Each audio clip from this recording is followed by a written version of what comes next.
Boston Celtics are a mess, and I definitely need to come in and address what's been going on this season. Out of the last 13 games, the Celtics have won 4 of those outings. We've seen Marcus Smart came back from injury and started getting some wins on the board. And then we did see recently Jaylen Brown is going to be out for the remainder of the season, and he's not going to be able to partake into the NBA playoffs. And even if the Boston Celtics do quote-unquote make the playoffs, they will be in the play-in tournament, and that is already established. The Hawks, the Heat, and the Knicks are already locks in for the 4th, 5th, 6th seed into pretty much being a playoff team. Now, not specifically one's going to be a 4th, 5th, or 6th, but they could be somewhere in that range over there. So the 7th and 8th seed are up for grabs. The Celtics are at a 7th seed right now, but that's going to be irrelevant because for the play-in tournament, the 7th seed will play off the 8th seed, then the 9th seed will play off the 10th seed, and whoever wins the 7th and 8th for that first game, they're locked in the 7th seed, and then pretty much the 8th seed goes against the 9th or 10th. It'd be kind of confusing, but if you guys look at the chart, you know what I'm saying.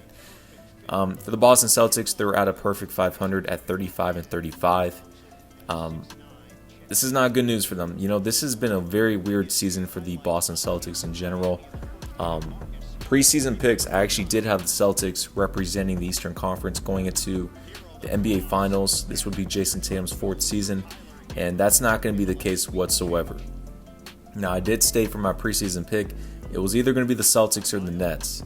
And this was right before James Harden got traded to the Brooklyn Nets. This is when you had Kyrie, KD, Jared Allen, Karis LeVert, Spencer Dinwiddie healthy, and those young guys out there. So the East is different as it is. The Brooklyn Nets are pretty much given to come out of the Eastern Conference barring any injury. Or maybe you never know. The Philadelphia 76ers could make a good case. That'll be to be determined a couple of weeks away. We'll discuss more into that. We're going to focus more on the Boston Celtics. This season, they have always underperformed. I'm going to have to throw some names out there. Number one will have to be Danny Ainge. He even admitted a month or two ago that they're not championship ready and they're not in that position. I completely agree, as everyone else did so. The Boston Celtics, they brought in some names. They brought in Jeff Teague, who's no longer the team anymore. They brought in Tristan Thompson, who is looking like starting as their center as, number one, he is small at 6'9". Now, he did win a championship and he is a veteran, but he should not be a starting center for the Boston Celtics, let alone come in playoff time. And let alone from that, the Boston Celtics roster is all over the place. They like to bring in some rookies. They like to bring in some European and young guys out there for the team. But most of them are irrelevant to the NBA in this day and age for a true contender roster spot. And there's not a lot of veterans out there. So when you have Jason Tatum being the quote-unquote main guy and leader on the team, that's not going to get it done with when you have a bunch of no-names, European and young cats out there. You need veterans when you're trying to make a playoff push and be a championship contender. And that's the one thing I don't like about the Boston Celtics. They never really relied on ever since they've had pretty much the start to Isaiah Thomas, when you had Amir Johnson, Jay Crowder, and those teams. Now, those are great players, but the roster or the bench players were never ideal. The only good scenario when I did see the Boston Celtics actually bring in those veteran players and a true championship roster was in 2019 when they had Kyrie, Jaylen Brown, Marcus Smart, Jason Tatum, Al Horford, which was a great pickup during then, Marcus Morris, Terry Rozier, so on and so forth. But that team could never click and gel and get it done with. Now we're here into 2021 with the Boston Celtics. Jaylen Brown has had a breakout year, which is a huge plus for them. That was pretty much one of their only main positives this season. And the rest being back to Danny Ainge. He did not make the roster moves. He did not bring in Gordon Hayward. He did not do a sign-and trade for Gordon Hayward this offseason for Miles Turner. No moves at all whatsoever within that range. The Boston Celtics roster I've never been ideal with. I never liked too much. Their core roster, which is fine with, is Jason Tatum, Jaylen Brown, Marcus Smart, and who am I forgetting out there? I think I'm forgetting one other name. And they've had Kemba, yeah. And they've had Kemba Walker. Those have been pretty much the core four. They never addressed their center option. And ideally in the offseason, I've always stated they should have gone for Steven Adams. Steven Adams had to leave Oklahoma City Thunder as they were rebuilding, and he does not fit with the Pelicans with that front court of him and Zion Williamson. I've always stated Steven Adams would have been ideal, perfect center for the Boston Celtics, which addressing into the half-court set, slowing it down in the playoffs, he would have fit ideally, and he's a veteran player. I think he would have been a good chemistry and locker room guy out there, but this is just my thoughts on it. Second outing would have been addressing the point guard. Kemba Walker is a quote-unquote all-star in this day and age. He is 30 years of age, but I never liked the timeline of things bringing in Kemba Walker for. I understood on a 4-year contract, the first year he would have been good with the team, but around the second, third, and fourth year, you want to let him go. He's going to be 32, 33 years of age. And you have a timeline of Jason Tatum, who's around 22, and Jaylen Brown around 23, somewhere in that range. And Marcus Smart around 25, 26. So you want to keep it young within that foundation. That's why Steven Adams, who's around 26, would have fit perfectly.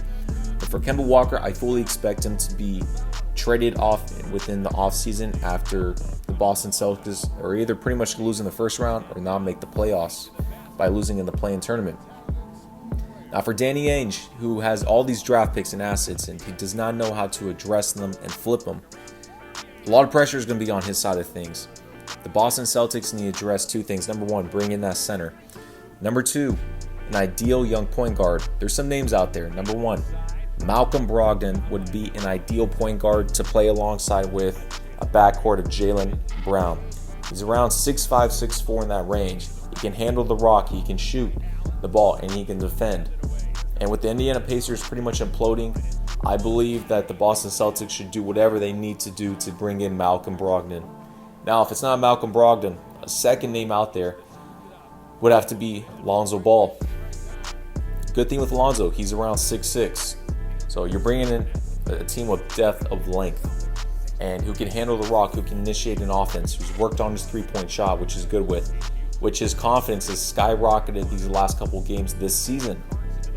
Those are two ideal names I would like to see the Boston Celtics address coming to free agency, let alone trades, because Lonzo will be a restricted free agent, and who knows, maybe he's going to ask for around $20 million at least. Do the Pelicans give it to him? That'll be to be determined, but for the Boston Celtics, they need to address that point guard issue. Those are two top names that should be on the top of their board, and they had the draft picks, they had the number one picks to make it happen. And for their center option, again, Steven Adams would be ideal on my end. I can't really think of two other names on the top kind of freestyle of other centers out there, young ones, but that could fit. But for example, if you have a starting lineup of next season coming in, either Lonzo Ball or Malcolm Brogdon at the 1, Jaylen Brown at the 2, Jason Tatum at the 3, at your 5, Steven Adams, and then at your 4, you would have to find a stretch 4 out there. That team right then and right there would be a championship contender. Now, there'd still be a young team, but they'd still be legitimate. But for Danny Ainge, he needs to address these options. Kemba Walker needs to be traded off and goes with. Who knows, maybe the Pelicans would flip Kemba Walker for Lonzo Ball and some first-round picks that the Celtics can send off to. Who knows about it? Management is all over the place, especially when we saw that James Harden trade that somehow, some way, the Rockets accepted pennies for that dollar bill out there, which is crazy. Second thing is going to have to go with Brad Stevens. We've kind of batted an eye away from Brad Stevens, who's been very likable.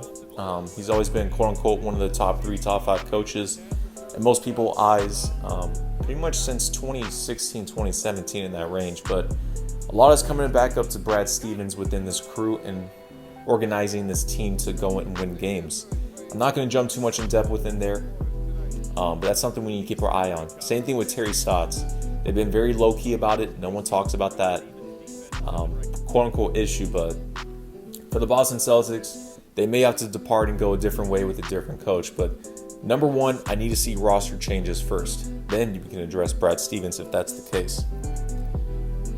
Celtics, I pretty much expect them. I expect the Boston Celtics to win in the play-in tournament.